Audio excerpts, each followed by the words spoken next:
Crowds start gathering for the New Year's Eve fireworks and countdown. The chief executive underscores his 4 wishes for the new year ahead. And Israel's prime minister says his country's war in Gaza will continue for many more months.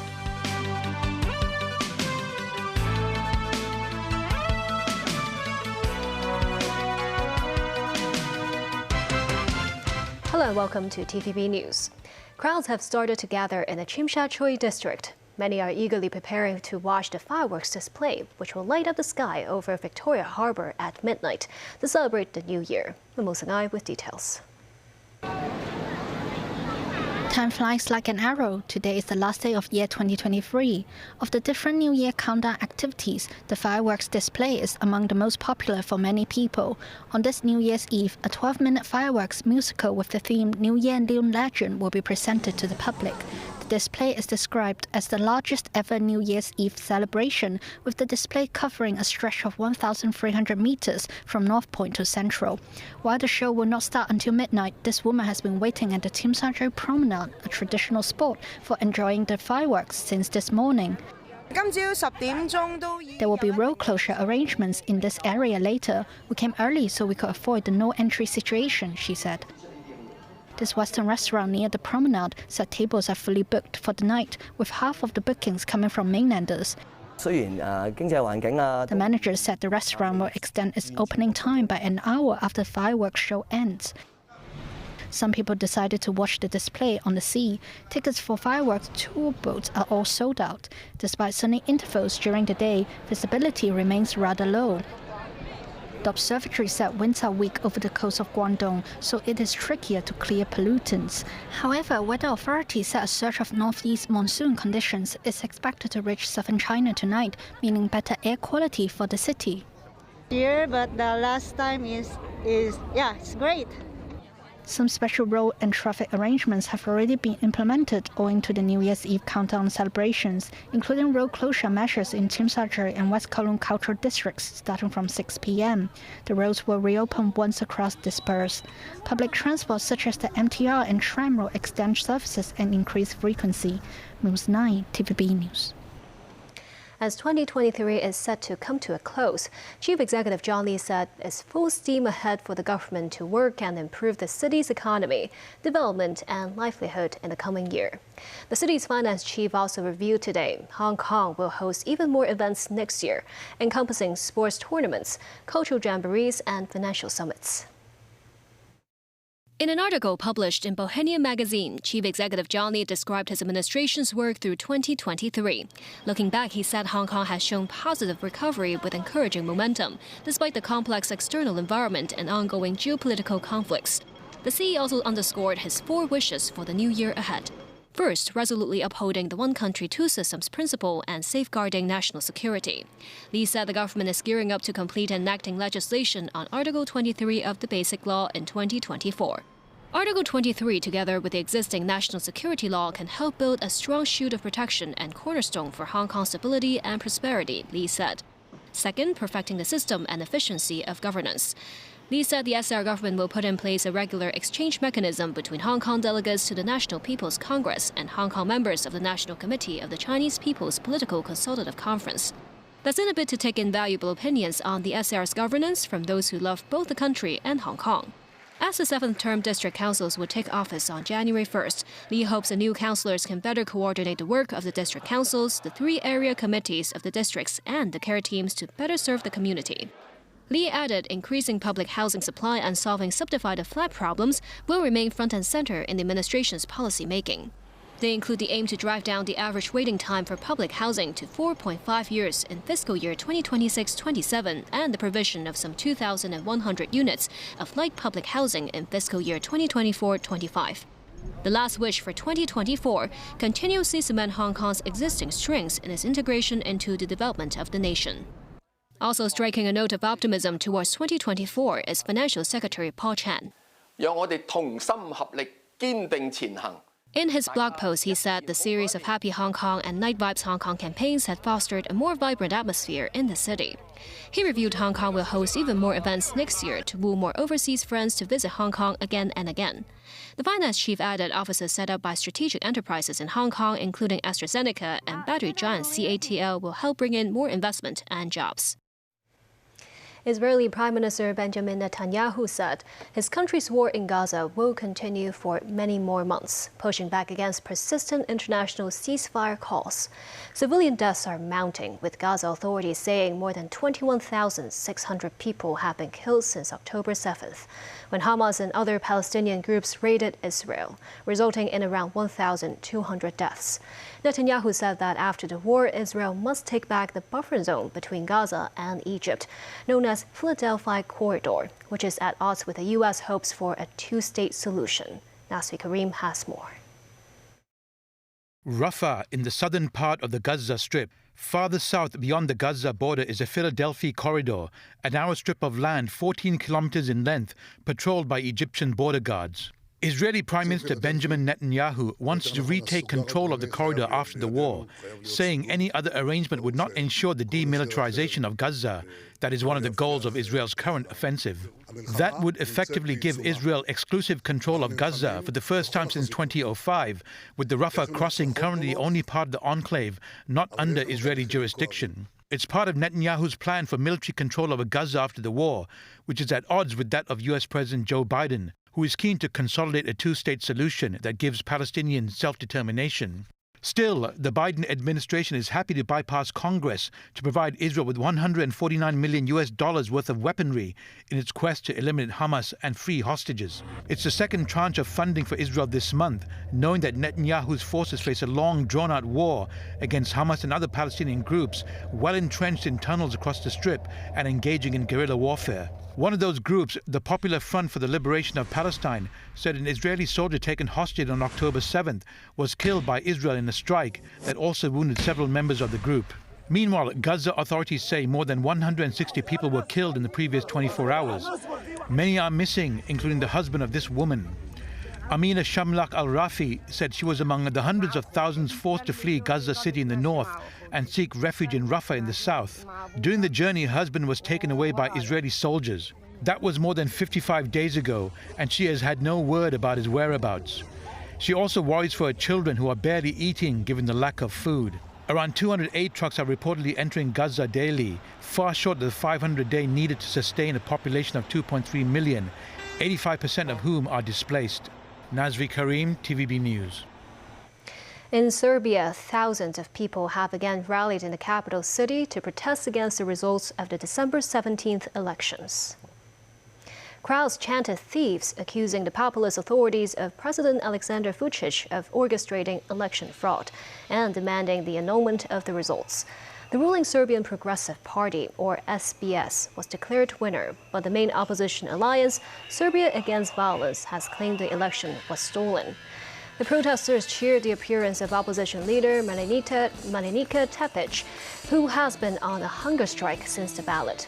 The opposition has urged an international probe after several global watchdogs reported multiple irregularities, including cases of vote buying and ballot box stuffing. The SBS denies the allegations. North Korean leader Kim Jong-un has vowed to launch 3 new spy satellites, adding that U.S. policy is making war on the Korean peninsula inevitable. North Korea's ruling Workers' Party completed its 5-day year-end meeting on Saturday. During the meetings, Kim said reckless moves by the U.S. and South Korea make it a fait accompli that war can break out at any time. He said it may involve nuclear weapons. Pyongyang launched its first spy satellite this year and vowed to send 3 more into orbit. He also wants to build military drones and boost Pyongyang's nuclear arsenal. Washington and Seoul have conducted military drills in the area over the past years, which Kim describes as rehearsals for an invasion. Kim also talked about boosting the North Korean economy and several other domestic issues. In the U.S., a powerful explosion destroyed a house in the state of Michigan, killing at least 4 people and injuring 2 others. Police are investigating the cause of the blast, which was so strong that it reportedly sent debris flying for more than 1.5 kilometers. The explosion occurred on Saturday at a house in Whitmore Lake. The 2 people injured were taken to hospital. They remain in critical condition. The house was reduced to rubble and debris scattered over a wide area.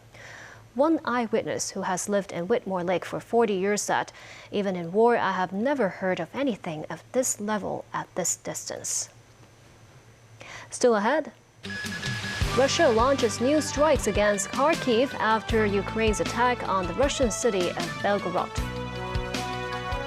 An unauthorized passenger boarded a Cathy flight in Japan last Thursday.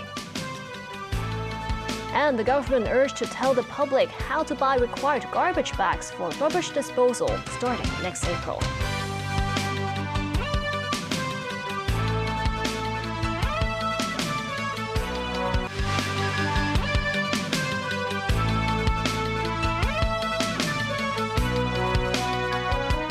Welcome back. Russia has launched one of its biggest airstrikes on Ukraine, with the war escalating over the New Year's weekend. Moscow says it is a response to what it calls an indiscriminate hitting attack by Ukraine on the Russian border city of Belgorod. David Garrett reports. Fires burn in the eastern Ukrainian city of Kharkiv. Ukraine officials say at least 20 died in the Russian raid.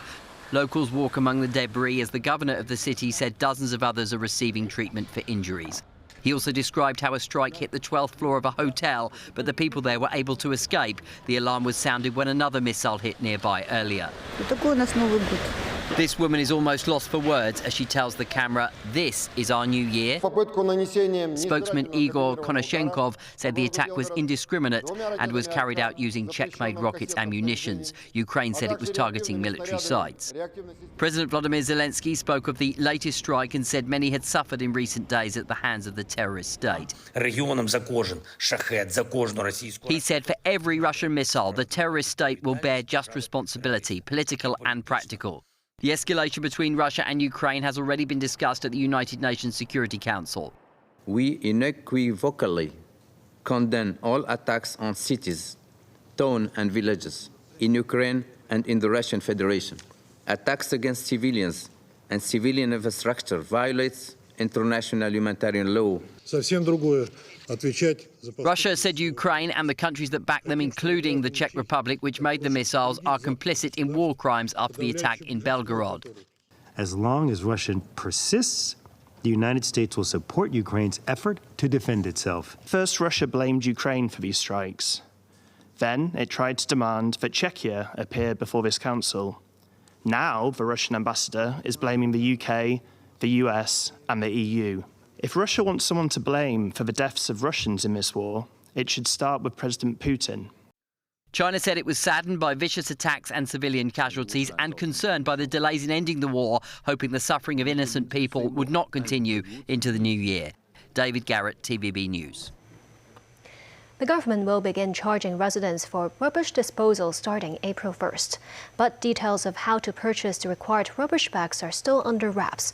The Property Management Services Authority also called on the government to release the information as soon as possible to let the public and management companies better prepare for the new law.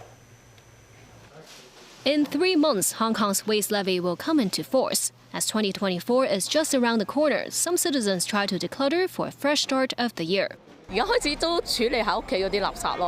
Wang here says she has been clearing unwanted items at home. Apart from discarding them, she tried to give them away. Starting April 1st, Hong Kongers will have to buy designated rubbish bags or labels to dispose of their household waste or be fined $1,500. The bags come in 9 sizes, ranging from 3 liters to 100 liters. Each liter costs 11 cents. In the first 6 months of implementation, the government will hand out free rubbish bags to public housing residents or tenants living in 3-no buildings, meaning premises without owners' corporations, residents' organizations, or property management companies. Starting around February, these bags will be available for purchase in more than 1,000 supermarkets, convenience stores, and retail shops. But the government has yet to publish a detailed list of these shops. The Property Management Services Authority recently conducted a survey among the city's 759 property management companies. Of the 178 respondents, or about 20% of all such companies, most are discussing with owners' corporations and cleaning service contractors over the specific waste disposal procedures when the new law takes effect. But only around 10% of them have reached a consensus. The body hopes the government will unveil more details on how people can acquire the designated rubbish bags as soon as possible. The group added that during the 6-month transitional period, the government should hand out free designated trash bags to all housing estates instead of just public housing residents to allow all citizens to adjust to the new policy together. An unauthorized passenger boarded a Cathay Pacific flight from Japan to Hong Kong last Thursday, the airline said. Cathay Pacific said the incident involved flight CX521, which was set to leave Narita International Airport for Hong Kong. During the boarding process, the airline discovered that an unauthorized passenger had boarded a flight. The passenger was later taken away by Japanese police. All other passengers on the flight had to leave the aircraft for security reasons. Laos, a Southeast Asian country with a rich Buddhist history, has a tradition of its men becoming monks at least once during their lifetime. But some local business communities said the government should encourage people to work more and return to lay life to ease the issue of manpower shortage in the country. What do Laotian monks think about the idea? Take a listen.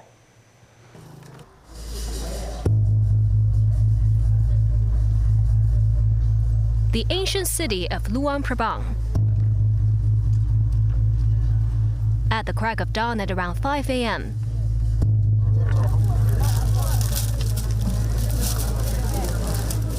Buddhist monks walk barefoot out of the temple, receive alms along their way, and bless those who made the offerings. Laos, a country with rich spiritual and cultural traditions in Buddhism. The majority of its population identifying as followers of Buddhist teaching. Traditionally, Laotian men are expected to become a monk at least once during their lifetime. 17-year-old Kan Deang is a practicing samanera, which means a novice monk. He was sent to receive monastic education 5 years ago. Following a monastic routine, he wakes up at 3 a.m. every day to chant sutras. A novice monk also has to follow a slew of Buddhist rules and precepts, including the prohibition of killing. But because Laotian monks mostly follow the Theravada Buddhism, they are allowed to consume meat. Our young monk here ate chicken today. He said it won't affect his spiritual integrity. I don't have any effect, even I eat meat. I have 100% sense of Buddha. I think it's more comfortable if compare monk in China. No restrictions, too, on the use of mobile phones. Monks can use their phones to improve their knowledge in Buddhism and use different apps to learn foreign languages. I also would like to learn Chinese. After I resign from monk in some day, sometimes if I can work with Chinese company, I have these skills. If you doesn't know any foreign language, so it's difficult to find a job. The Laotian government has stepped up efforts to develop its economy in recent years, including wooing foreign investors to set up factories in the country and turbocharging new infrastructure projects. But many Laotians opted to work overseas for higher income, leading to a serious issue of brain drain. With that, some local business representatives hope the government can encourage young people to work more instead of practicing as a monk. Around 20% of Laotian people remain illiterate, with no schools around many villages. Khan said monasteries can provide another form of education for his countrymen. For the young monk, from the very low age, they can receive a good knowledge of Buddhist culture, to be calm down, obey, and also cultivate their mind. And that's the news. Thank you for watching.